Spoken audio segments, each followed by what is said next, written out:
wall of minis. So I started doing these minis a couple years ago. They're always 4x4 on board.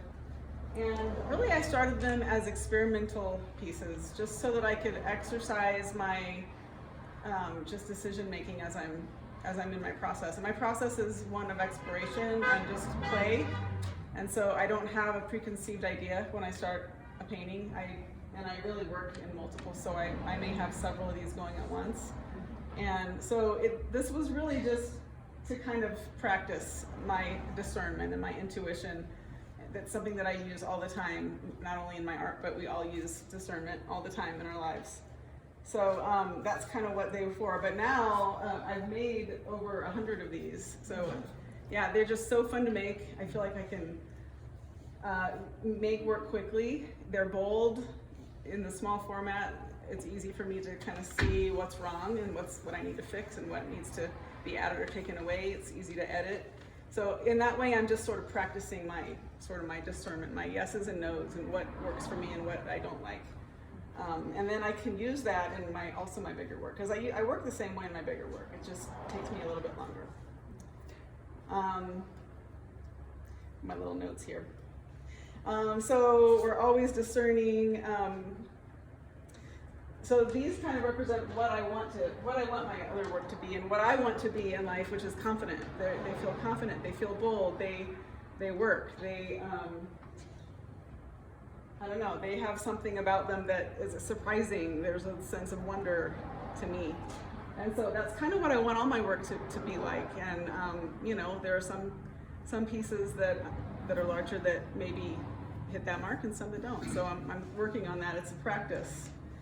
And I love these also because the collector now becomes part of the process of discernment and part of the process of curating what they want to see together, what pieces they want to add to their collection, and how they want to arrange them in their own home. So the collector now becomes, I'm inviting the collector into that process of art making.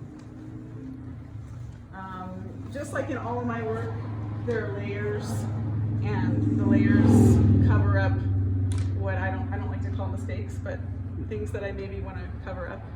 And I like to have that show through. I want there to be a history, a visual history of things that are underneath that maybe happened before that you're covering up, but maybe some things are showing through, and it's kind of representative to me of our own histories, that we have things like that shape us for good or bad. And to close, since this is a mini talk, it's very short, but I decided, because there is, and I was talking to Joseph about this a little bit ago, but I decided, since there's a lot of buzz about these art making GPT AI functionalities right now, and whether or not AIs should be making art or making poetry. So I had a poem made about these. So what I did, and I had to find the right program that worked. A lot of times I would go to these programs and it would just kind of regurgitate exactly what I had put in. So I found a good one. It's called Verse by Verse. So I'm going to read it. So I just basically put in some keywords that I felt about this work. Reflection on a fearless self, bright as a yellow fire from an unseen sun. Behold her on the memory of its danger, subtracting each single finger till fear flees. Swift as a star, or ethereal to ochre, slow swell to confidence, a boldness. These tiny, considered squares hold her a power in their small flames. That's it.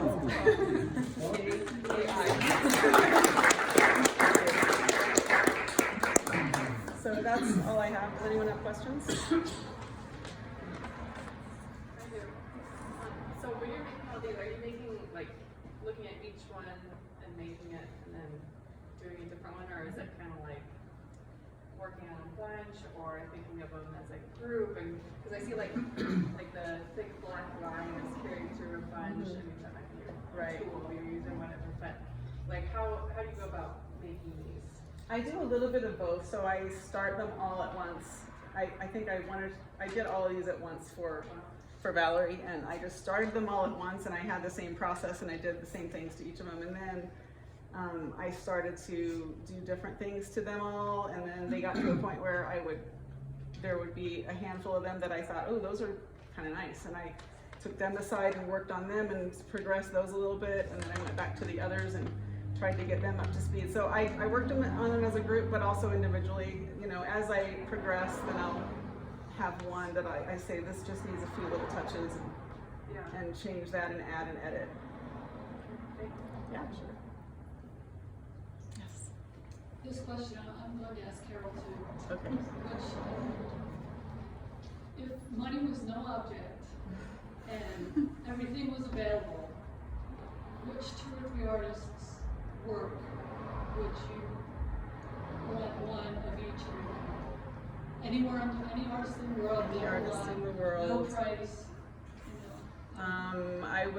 I would grab a Dievenkorn for sure. Probably a Motherwell. I love this artist called Rob Zott. I know that Carol and I have talked about him before. He's a current artist. He works out of New York, I think, or did he just move? I don't know. He may have moved to LA. There's an artist I really love called Michael Hedges. He does oils, very beautiful work. So probably I would take one of each of those. Yeah, that's a good question. Yes. Mm-hmm. Anything else? Great, thanks, Okay, Sarah. thank you. Thank you all.